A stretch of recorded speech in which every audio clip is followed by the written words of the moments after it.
नमस्कार मंडळी, मी आहे मेधा आणि तुम्ही ट्यून केलंय 90.4 ग्रीन FM आणि आपण ऐकतोय डॉक्टर्स रूम हा कार्यक्रम. मंडळी, तुम्ही सध्या टीव्हीवर किंवा इतर माध्यमांवरून ऐकत असाल की एखादा चट्टा आपल्या अंगावर असेल तर तो नक्की कसला आहे हे तपासून घ्या वेळीच, म्हणजे योग्य तो औषधोपचार त्याच्यावर तुम्हाला करता येईल. म्हणजेच काय मंडळी, की तो समजा जर कुष्ठरोगाचा चट्टा असेल तर वेळेत औषधोपचार सरकार आपल्याला पुरवतंय आणि त्याची सगळी माहिती नेमकी कशा पद्धतीनं आपण तिथपर्यंत पोहोचायचं आहे, तो चट्टा कसा ओळखायचा आहे, तो चट्टा म्हणजे कुष्ठरोगच आहे का, कुष्ठरोग म्हणजे काय, या सगळ्या प्रश्नांची उत्तरं आपल्या या आजच्या कार्यक्रमातून तुम्हाला मिळणार आहेत. आणि आपल्याला आज मार्गदर्शन करायला आलेले आहेत सांगली जिल्हा कुष्ठरोग अधिकारी डॉक्टर शिवाजी आलदार. नमस्कार सर. नमस्ते मॅडम. मी मगाशी म्हटलं तसं आम्ही त्या ट्यूनसुद्धा ऐकतोय आणि कुष्ठरोगाचा चट्टा दिसला तर म्हणजे एखादी मुलगी आपल्या वडिलांना सांगतेय, आम्हाला शाळेत सांगितलंय, म्हणजे याचा प्रचार प्रसार सरकारनं किती केला आहे बघा, की शाळेतल्या मुलांपर्यंत ही माहिती पोहोचवली आहे आणि अशी मुलं सांगतायत आपल्या आईवडिलांना की हा चट्टा नेमका कसला आहे बाबा, तपासून घ्या. म्हणजे इतक्या चांगल्या पद्धतीनं अगदी ग्राउंड लेवलपर्यंत सरकार उतरून हे सगळं काम करतंय. पण लोकांना आपण सगळ्यांना इथून सांगूया की कुष्ठरोग म्हणजे नेमकं काय असतं, त्याचे काही प्रकार असतात का, त्याचं निदान कसं केलं जातं, उपचार पुढे कसे केले जातात, त्याच्यासाठी काही फार खर्च होणार आहे का, हे सगळं आपण इथून आधी लोकांना सांगूया. मी डॉक्टर शिवाजी आलदार. मी राष्ट्रीय कुष्ठरोग निर्मूलन कार्यक्रम या अंतर्गत जिल्हा सांगली येथे गेली 5 वर्ष काम करत आहे. बरोबर. तर कुष्ठरोग म्हणजे काय, की कुष्ठरोग हा मायकोबॅक्टेरियम लेप्रे या जीवाणूमुळे होणारा संसर्गजन्य आजार आहे.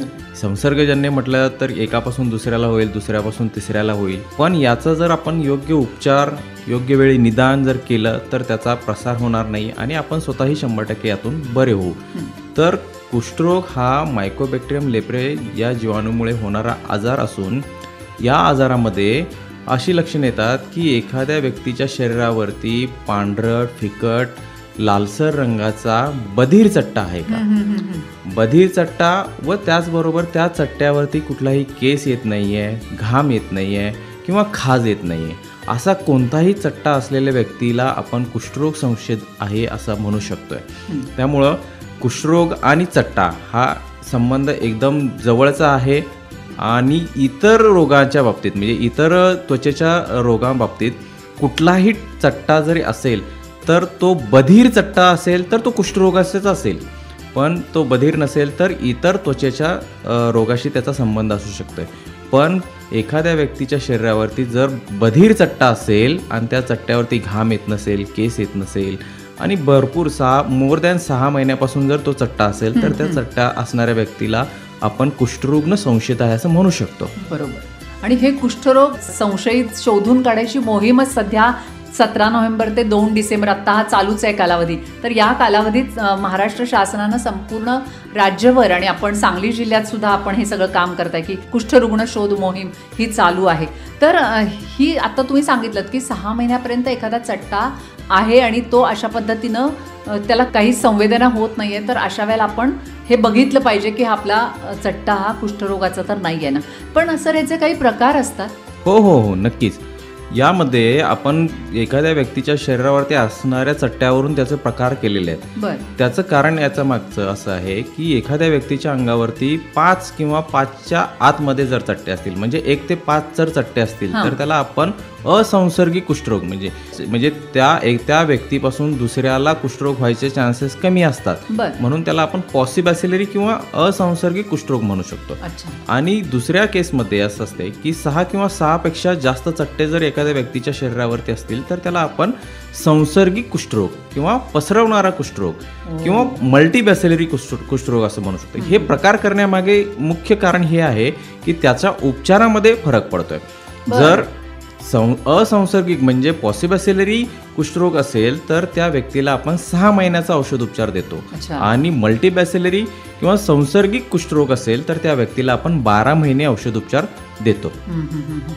हा महत्त्वाचा प्रकार ओळखणं आणि शोधून त्याच्यावर औषधोपचार करणं, यासाठी खरं तर रुग्णांनी लक्षात आल्यावर आणि रुग्णाला समजा त्याच्या पाठीवर वगैरे असेल तर तो त्याला कळणार नाही, तर त्याच्या घरातल्या लोकांनी लक्ष ठेवायला पाहिजे की असं काही प्रकार तर दिसत नाही आहे ना. म्हणजे मग असा कुष्ठरुग्ण आढळला तर मग तो डॉक्टरांपर्यंत जाईल. मग निदान नेमकं कसं केलं जातं? आता तुम्ही सांगितलं की ह्या 2 प्रकार आहेत, तर ते 2 प्रकार त्यातलं नेमकं कोणता प्रकार आहे ह्याचं निदान कसं केलं जातं? नक्कीच. तर यामध्ये काय होतं की मी मगाशी जसं म्हटलं की जो कुष्ठरोगामध्ये चट्टा आहे तो बधीर चट्टा आहे. तो चट्टा बधीर असल्यामुळे त्या रुग्णाला कोणतीही संवेदना नसते किंवा त्या चट्ट्याचा कोणताही त्रास नसतोय. त्यामुळं सदर रुग्ण डॉक्टरांकडे जाणं टाळतो किंवा कंटाळतो. तर अशा वेळेला आपल्या शासनामार्फत आपले एक या LCDC कुष्ठरुग्ण शोध मोहीम जी आता मॅडमनी मगाशी सांगितलं की 17 नोव्हेंबर ते 2 डिसेंबर या दरम्यान आपल्या जिल्ह्यामध्ये चालू आहे. तर या दरम्यान आपला कर्मचारी, आरोग्याचा कर्मचारी, एक आशाताई आणि एक पुरुष स्वयंसेवक असा कर्मचारी त्या आपल्या भागातल्या प्रत्येक घरी जाणार आहे. तर प्रत्येक घरी गेल्यानंतर त्या घरातल्या सगळ्या लोकांची कुष्ठरोगाच्या अनुषंगाने तपासणी करणार आहे.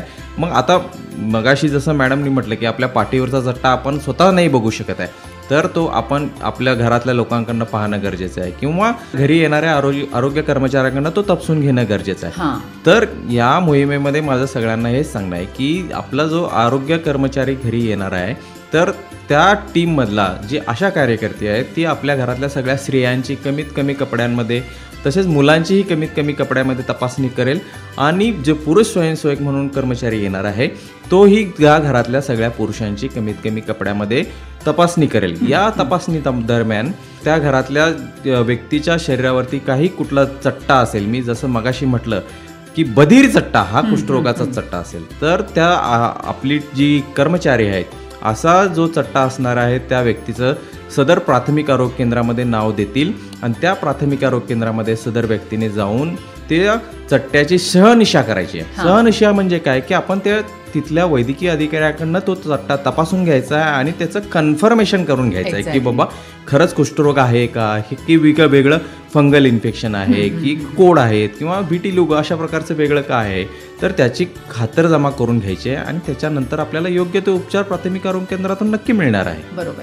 आता तुम्ही म्हणालात की उपचार तर प्राथमिक आरोग्य केंद्रात मिळणार आहेत, म्हणजे मला वाटतं की हे उपचार सुद्धा पूर्णपणे मोफत असणार आहे. नक्कीच नक्कीच. तर ते कशा पद्धतीनं उपचार केले जातात? कारण मगाशी तुम्ही म्हणालात की 5च्या आत चट्टे असतील तर त्याला 6 महिन्यापर्यंत उपचार दिले जातात आणि 5च्या वर असतील तर त्याला 1 वर्षापर्यंत उपचार दिले जातात. काय आहे ही उपचार पद्धती? तर ज्या वेळेला एखादा रुग्ण त्या आशा कार्यकर्त्यांनी किंवा आपल्या कर्मचाऱ्यांनी प्राथमिक आरोग्य केंद्रामध्ये पाठवला जातो त्यावेळी प्राथमिक आरोग्य केंद्रामध्ये जे वैद्यकीय अधिकारी असतात ते त्यांच्याकडनं त्या रुग्णाचं निदान होते. म्हणजे चट्ट्यावरती ते संवेदना आहेत का नाही ते पाहतात. त्याच्यानंतर अदर काही सिम्पटम्स आहेत का, जसं की बोटं वाकडी होणं, कानाच्या पाकळ्या जाड होणं, चालताना पायातून चप्पल गळून पडणं, नाक बसणं किंवा भुवयाचे केस विरळ होणं, हातापायाची बोटं वाकडी होणं, आपल्या ज्या शिरा आहेत त्या डुकऱ्या होणं, ह्या सगळे जे काही लक्षणं असोसिएटेड आहेत ते सगळी लक्षणं ते वैद्यकीय अधिकारी तपासतात आणि त्यांना खात्री वाटली की बाबा हे कुष्ठरोगाचा पॅच आहे किंवा चट्टा आहे तर ते त्या रुग्णाला औषधोपचार सुरू करतात.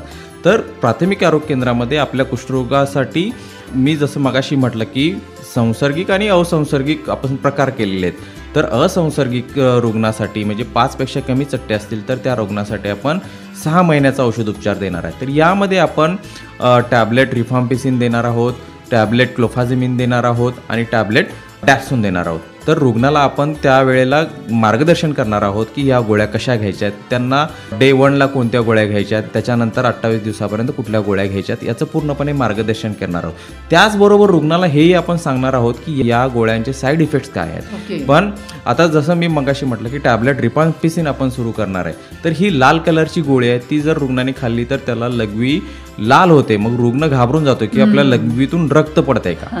तर ह्या सगळ्या ज्या गोष्टी आहेत ज्यावेळी आपण रुग्णाला औषधोपचार सुरू करतोय त्यावेळेला आपण रुग्णाला या सगळ्या गोष्टी समजून सांगतोय जेणेकरून त्याला पुढच्या 6 महिन्यापर्यंत किंवा 12 महिन्यापर्यंत औषधोपचार घेताना काही त्रास वाटणार नाही.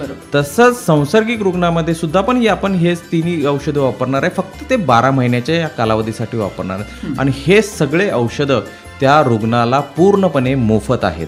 त्यामुळं माझे जे काही रुग्णांचे निदान होणार आहे त्या सगळ्या रुग्णांना माझं सांगणं आहे की तुम्ही कुष्ठरोग हा 100% बरा होतोय, पण तेव्हाच की तुम्ही जर ते 6 महिन्याचा किंवा 12 महिन्याचा औषधोपचार पूर्ण केला तर आणि तरच. आणि हा औषधोपचार आपल्या शासनाच्या सर्व दवाखान्यामध्ये पूर्णपणे मोफत आहे. त्यामुळे सर्वांनी याचा गोष्टीकडे लक्ष द्यायला पाहिजे की कुष्ठरोग आपण समाजामध्ये लपवून न ठेवता योग्य वेळी पुढे येऊन निदान करून त्याचा औषधोपचार आपण घ्यायला पाहिजे. बरोबर. आणखी एक प्रश्न उरतो की जेव्हा तो चट्टा आणि तो 5 पेक्षा जास्त चट्टे आहेत त्याच्या शरीरावर, तर तो संसर्गित आहे असं म्हटल्यावर मग घरातल्या इतरांना पण थोडीशी काळजी लागते आणि त्या व्यक्तीला सुद्धा काळजी वाटते की आपल्यामुळे आपल्या घरातल्यांमध्ये हा नको पसरावायला. तर मग अशा वेळेला रुग्णांची मानसिक स्थिती चांगली राहावी आणि त्याची ही भीती जावी म्हणून त्यांना तुम्ही काय काय सल्ले देता? नक्कीच. जसं आता मॅडमनी विचारलं की एखादा रुग्ण निघाला असेल आणि जर तो कुष्ठरोग संसर्गिक असेल तर तो त्याच्या घरातल्या लोकांना पसरवू शकतो, त्याच्या शेजारी लोकांना पसरवू शकतो किंवा तो ज्या ठिकाणी काम करतोय त्या तेथील लोकांनाही पसरू शकतोय.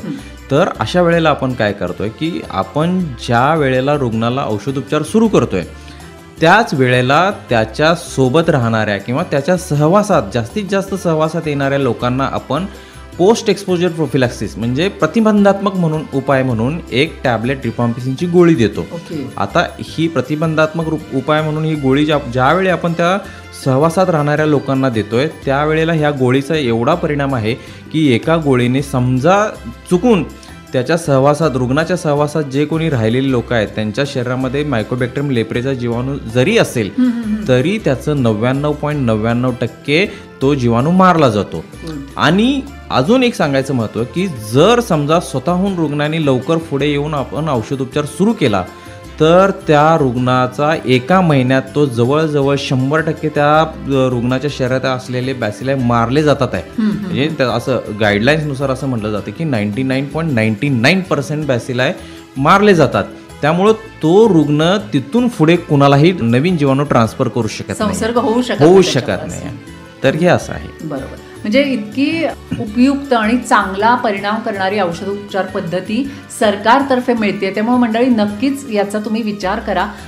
तुमच्या घरी जर असे सरकारचे आरोग्य कर्मचारी तपासायसाठी आले तर त्यांना चांगलं सहकार्य करा, म्हणजे जेणेकरून लेप्रेसीनं नंतर जी विद्रुपता किंवा कुरूपता येते आणि मग आपण आपल्या जवळच्या लोकांना ते देऊ शकतो आणि मग आपण एक वेगळं जीवन आपल्या वाट्याला येतं. तर तसं न व्हावं यासाठी वेळीत उपचार करायला पाहिजेत आणि आधी ह्याचा नेमकं कुष्ठरोग आहे याचं निदान होणं गरजेचं आहे आणि त्यासाठी या लोकांना तुम्ही नक्कीच सहकार्य करायला पाहिजे असं डॉक्टरांच्या वतीनं मी इथे सांगेन.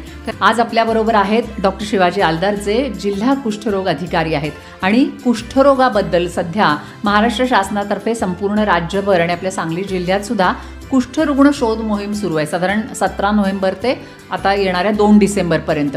तर या मोहिमेमध्ये संपूर्ण आपल्या महाराष्ट्र शासनाचे जे आरोग्य कर्मचारी घरी येतील आणि मी मगाशी सांगितलं या गाण्याला जाण्यापूर्वी की ते घरी आल्यावर त्यांना आपण पूर्णपणे सहकार्य केलं तर आपल्याला कुष्ठरोग नाही आहे तर किंवा असेल तर मग त्याचा उपचार काय आहे हे सगळं कळणार आहे. त्यामुळे त्यांना आपण सहकार्य करणं खूप गरजेचं आहे हे मी पुन्हा एकदा सांगते. कुष्ठरुग्ण शोध अभियान 17 नोव्हेंबर ते 2 डिसेंबर. आरोग्य पथक प्रत्येक घरी येईल, तपासणी संपूर्ण कुटुंबाची करील. कुष्ठरोग उपचार पूर्णपणे मोफत, सुरक्षित, प्रभावी आणि सर्व सरकारी दवाखान्यात सहज उपलब्ध. चला करूया कुष्ठमुक्त महाराष्ट्र. कुष्ठरुग्ण शोध अभियान 17 नोव्हेंबर ते 2 डिसेंबर. सार्वजनिक आरोग्य विभाग, महाराष्ट्र शासन, जनहितार्थ. सर, आपण बऱ्यापैकी सांगितलं की प्रकार काय आहेत, निदान किंवा उपचार पद्धती काय आहे. आता उपचार पद्धती जेव्हा विचार करतो आपण तर लोकांना वाटतं की आपल्याला याच्यासाठी खूप खर्च येईल आणि मग आपण सरकारी दवाखान्यात गेलो आपल्याला हे झाले ते सगळ्यांना कळेल. मग यासाठी आपल्याला सरकारकडून काही सुविधा पण मिळतात का आणि त्यांचं थोडंसं ब्रेन वॉशिंग होतं का की नेमकं काय झालं पाहिजे, काय केलं पाहिजे तुम्ही, हे कुणाला फारसं समजणार नाही, म्हणजे त्याची गुप्तता थोडक्यात. तर हे सगळं कसं दिलं जातं? नक्कीच खूपच सुंदर प्रश्न विचारला मॅडम तुम्ही. तर मी जसं मगाशी म्हटलं की एकदा रुग्णाचं निदान झालं तर त्याच्यानंतर जो काही लागणारा औषधोपचार आहे ते पूर्णपणे आपल्याला शासनाकडून मोफत त्या रुग्णासाठी मिळत असतो. त्याचबरोबर इतर सोयीसुविधा पण या रुग्णाकरता महाराष्ट्र शासनाकडनं वेळोवेळी पारित केलेल्या आहेत. त्याही आपण ज्या आरोग्य जे केंद्र आहेत त्याच्यामार्फत आपण पुरवतो, ज्याच्यामध्ये जसं की प्रथमतः आहे की मी मगाशी म्हटलं की कुष्ठरोगाचा जो प्रोग्रेशन आहे किंवा डिसीजचं जे प्रोग्रेशन आहे ते कसं आहे की प्रथमतः त्या व्यक्तीला चट्टा येतो, त्याच्यानंतर त्याच्या हातापायाच्या बोटं वाकडी व्हायला लागतात, त्याच्या हातापायाची बोटं वाकडी झाल्यानंतर त्या हातापायाच्या संवेदना नाहीशा होतात, ज्याच्यामुळं त्याच्या हातापायांना जखमा व्हायला लागतात काम करत असताना आणि त्याच्यानंतर ती हातापायाची बोटं गळून पडतात. ही अशी प्रोग्रेस आहे कुष्ठरोगाचा. तर ज्या स्टेजमध्ये आपण एखाद्या व्यक्तीला कुष्ठरोग झालेल्या व्यक्तीला औषधोपचार सुरू करतोय त्या स्टेजमध्ये ते कुष्ठरोग तिथेच थांबतोय. म्हणजेच समजा एखाद्या व्यक्तीला आपण चट्टा असतानाच औषधोपचार सुरू केला तर त्याची हातापायाची बोटं वाकडी होणं, गळून पडणं, जखमा होणं ह्या गोष्टी येणार नाहीत. पण जर त्या रुग्णाचं लेट निदान झालं म्हणजे हातापायाची बोटं वाकडी झाल्यानंतर जर निदान झालं तर त्यावेळेला आपल्याला आपण ज्या वेळेला औषधोपचार सुरू करतोय, आता हातापायाची बोटं वाकडी झालेली सरळ होणार नाहीत त्या रुग्णाची, पण तिथून पुढे जे प्रोसेस होणार होती की बाबा नुकसान होणार होतं ते आपण स्टॉप करू शकते. तर हे जे काही विकृती आलेली आहे किंवा कुरूपता आलेली आहे त्या रुग्णाला आपण ते कमी करण्यासाठी महाराष्ट्र शासनाने बऱ्याचशा योजना राबवलेल्या. याच्यामध्ये आपण मुख्यत्वे की रिकन्स्ट्रक्टिव्ह सर्जरी म्हणजे एक ऑपरेशन आपण त्या हातापायाची बोटं वाकडी झालेल्या रुग्णांसाठी करत असतो. तर या ऑपरेशन अंतर्गत तर ते हातापायाची बोटं जी वाकडी झालेली आहेत ती सरळ करण्याचा आपण मॅक्झिमम प्रयत्न करत असतो, जेणेकरून त्या रुग्णाला स्वतःच्या रुटीन ॲक्टिव्हिटी परफॉर्म करता येतील. तर हे ऑपरेशन करून घेण्याकरता सिव्हिलमध्ये आणि रिचर्डसन लेप्रसी हॉस्पिटल आपल्या सांगलीमध्ये आहे, हे पश्चिम महाराष्ट्रातलं एकमेव हॉस्पिटल आहे. येथे हे पूर्णपणे ऑपरेशन पूर्णपणे मोफत केलं जातं. वरतून त्या रुग्णाचा रोजगार भत्ता बुडेल यासाठी शासनाकडनं त्या रुग्णाला 12,000 रुपये या योजनेअंतर्गत देतात. हा पूर्णपणे ते ऑपरेशन करून घेण्याकरता. त्याच्यानंतर अजून बऱ्याचशा सुविधा असतात, जसं की मगाशी मी म्हटलं की बाबा रुग्णांच्या हातापायाच्या संवेदना गेलेल्या असतात त्यामुळे त्यांना जखमा होऊ शकतात. त्यामुळे यामधले बरेचसे रुग्ण आपले शेतकरी आहे, शेतामध्ये काम करतात, त्यावेळी जखमा व्हायचे चान्सेस असतात. तर महाराष्ट्र शासनाने या रुग्णांसाठी स्पेशली डिझाईन मायक्रोसेल्युलर रबर शूज जे MCR चप्पल एक विशेष प्रकारची चप्पल डिझाईन केलेली आहे, जी चप्पल त्या रुग्णाने घातली तर त्याला खडा टोचणार नाही आहे, खिळा टोचणार नाही किंवा ह्या सगळ्या गोष्टीमुळे ज्या काही जखमा होणार आहेत त्या होणार नाहीत. तर ह्या चपला सुद्धा आपण त्या रुग्णांना वर्षातनं 2 वेळा मोफत देतोय. त्याचबरोबर एखादा लॅग ऑफ्थॅल्मस झालेला रुग्ण आहे म्हणजे त्याचा डोळा एखादा डोळा बंद होत नाही, अशा रुग्णांसाठी आपण गॉगल्स देत असतो. वर्षातनं 2 वेळा ते मोफत गॉगल्स देतो, जेणेकरून ते बाहेरची धूळ जाऊ नये किंवा डोळ्यातून जे पाणी येत आहे ते किंवा इन्फेक्शन होऊ नये याच्यासाठी आपण सरळ हे गॉगल्स त्यांना पूर्णपणे मोफत देत असतो. त्याचबरोबर आता एखादा रुग्ण आहे की बाबा चालताना त्याच्या पायातनं चप्पल गळून पडते किंवा हातापायाची बोटं हळूहळू वाकडी व्हायला लागलेली आहेत, म्हणजे अजून पूर्ण वाकडी झालेली नाहीत, अशा वेळेला आपण त्याचं हे जी विकृती आहे किंवा डिफॉर्मिटी आहे हे आपल्याला कंट्रोलमध्ये करता येऊ शकते. तर याच्यासाठी आपल्याकडे फिजिओथेरपिस्ट आहे, स्पेशली नेमलेलं आहे. त्याच्यानंतर ज्या वेळेला रुग्ण आमच्याकडे येतोय त्यावेळेला ही फिजिओथेरपी कोणत्या प्रकारची आहे, काय काय फिजिओथेरपी करायचं आहे, व्यायाम कसा करायचा, या सगळ्या गोष्टीचं जो काही मार्गदर्शन आहे, सल्ला आहे, आपण डिस्ट्रिक्ट लेवलवरतून इव्हन दो आपल्या सगळ्या प्राथमिक आरोग्य केंद्रातनं ग्रामीण रुग्णालयातनं सर्वपणे मोफत मार्गदर्शन दिले जातं. आणि त्याच्यानंतर जे फिजिओथेरपीसाठी जे लागणारी उपकरणं आहेत हे या सगळ्या संस्थांमध्ये आहेत. त्यामुळे माझा सल्ला आहे जेवढे काही जुने रुग्ण आहेत किंवा जे नवीन रुग्ण झालेले आहेत त्या सर्वांनी या शासनाने दिलेल्या सर्व सोयींचा फायदा घेणं गरजेचं आहे. नक्कीच. त्यानंतर अजून याच्या व्यतिरिक्त या आरोग्याच्या व्यतिरिक्त सुद्धा काही योजना आपण कुष्ठरुग्णांना देतो. जसं की एखादा ॲक्टिव्ह रुग्ण असेल तर त्या रुग्णाला यायला जायला बाबा एसटीने दूर पडत असेल तर त्या तिकिटाच्या 25% त्याला पैसे भरावे लागतात, म्हणजे 75% त्याला सूट मिळते त्याच्या तिकिटामध्ये. त्याच्यानंतर संजय गांधी निराधार योजना ही कुष्ठरोग म्हणजे आता ही योजना आपण फक्त विधवेसाठी किंवा सिंगल पॅरेंटसाठी आपण ठेवली होती. तर जेवढे लेप्रसी जेवढे पेशंट आहेत त्या सगळ्यांना ही योजना आपण देत आहे. त्याच्यानंतर बऱ्याचशा महापालिका अंतर्गत कुष्ठरुग्णांना पेन्शन हा प्रकार पण सुरू आहे. तसं सांगलीमध्ये सुरू आहे, कोल्हापूरमध्ये सुरू आहे, पुण्यामध्ये सुरू आहे. तर या बऱ्याचशा सोयीसुविधा आपण औषध उपचारा व्यतिरिक्त त्या रुग्णांना देत असतो, जेणेकरून त्यांचं मनोबल वाढावं आणि जे समाजातले लपून बसलेले कुष्ठरुग्ण आहेत त्यांनी स्वतःहून समाजापुढे यावं आणि आपलं निदान करून औषधोपचार घ्यावा. आणि याच्या बाबतीत जसं म्हटलं की स्टिग्मा आहे, सोशल स्टिग्मा आहे, तो आपल्याला तर आम्ही त्याची गुप्तता अशा रीतीने पाळतो की त्या रुग्णाचं कुठंही आम्ही नाव समोर येऊ देत नाही. त्या रुग्णाला हवा असेल तर तो हॉस्पिटलमध्ये येऊन औषधोपचार घेऊ शकतो किंवा त्याला कुठे म्हणेल तिथे आमचा कर्मचारी जाऊन औषध देऊ शकतोय, जेणेकरून त्याच्या रोगाची जी गुप्तता आहे ती पूर्णपणे पाळली जाईल. नक्कीच. इतक्या साऱ्या गोष्टी महाराष्ट्र शासन करते की जेणेकरून कुष्ठरोग निर्मूलन व्हावा. सध्या काय परिस्थिती आहे सर? म्हणजे इतकं शासन याच्यावर खर्च करतंय, मॅनपॉवर जातीये, पैसा खर्च होतोय, पण हे सगळं असताना ही दरवर्षी ही मोहीम सुरू असते. तर आता काय परिस्थिती आहे? म्हणजे कुष्ठरुग्ण कमी होत आहेत की कसं? तसं जर पाहायला गेलं तर कोविडच्या काळामध्ये कुष्ठरुग्णांचं प्रमाण बरंचसं कमी झालं होतं. त्याच्यानंतर आपले आरोग्य कर्मचारी म्हणजे ह्या ज्या मोहिमा आपण राबवतोय या मोहिमेच्या दरम्यान आपल्याला बरेचसे रुग्ण मिळतात आहे. जर आपण या वर्षीचा विचार केला तर आपल्याकडे आता सध्या 105 ॲक्टिव्ह रुग्ण आहेत. त्या सगळ्या रुग्णांना आपण औषधोपचार सुरू केलेला आहे. यातले बरेचसे MBचे रुग्ण आहेत, PBचे रुग्ण आहेत, पण ते रुग्णांना अंडर ट्रीटमेंट आणलेलं आहे. पण शासनाने एक उद्दिष्ट ठेवलेलं आहे की बाबा 2030 पर्यंत आपल्याला या डिसीजचं इरेडिकेशन करून टाकायचं आहे. जसं की इतर डिसीजचं आपण जसं स्मॉल पॉक्स आहे, इतर डिसीज जे डिसीजचं इरेडिकेशन झालेलं आहे तसंच आपल्याला लेप्रोसी निर्मूलन करायचं आहे. तर माझं सर्वांना सांगणं आहे की जर आपल्या घरामध्ये कुठं आजूबाजूला जर कोणी चट्टा असणारा व्यक्ती असेल तर तो आरोग्य कर्मचाऱ्याच्या निदर्शनास आणून द्यावा, जेणेकरून योग्य तो उपचार त्या रुग्णाला मिळेल आणि त्या रुग्णांपासून इतर लोकांना जो होणारा कुष्ठरोग आहे ती साखळी खंडित होईल. आणि एकदा जर साखळी खंडित झाली तर आपल्याला जे उद्दिष्ट आहे इरॅडिकेशनचं किंवा निर्मूलनाचं ते अचीव करता येईल. बरोबर. शेवटी जाता जाता काय सांगाल तुम्ही सगळ्यांना? मी सर्व मंडळींना, सर्व भागातील आपल्या सांगली जिल्ह्यातील लोकांना हेच सांगेन की आता लेप्रेसी केस डिटेक्शन कॅम्पेन किंवा कुष्ठरुग्ण शोध मोहीम आपल्याकडे आपल्या जिल्ह्यामध्ये 17 नोव्हेंबरपासून ते 2 डिसेंबर या दरम्यान सुरू आहे. या दरम्याने आपल्या भागातील आरोग्य कर्मचारी, आशा कर्मचारी आणि त्यांच्यासोबत एक पुरुष स्वयंसेवक असेल, ते आपल्या घरी येतील. आपल्या घरी आल्यानंतर आपल्या घरातल्या सर्व लोकांची कुष्ठरोगाच्या अनुषंगाने तपासणी करतील.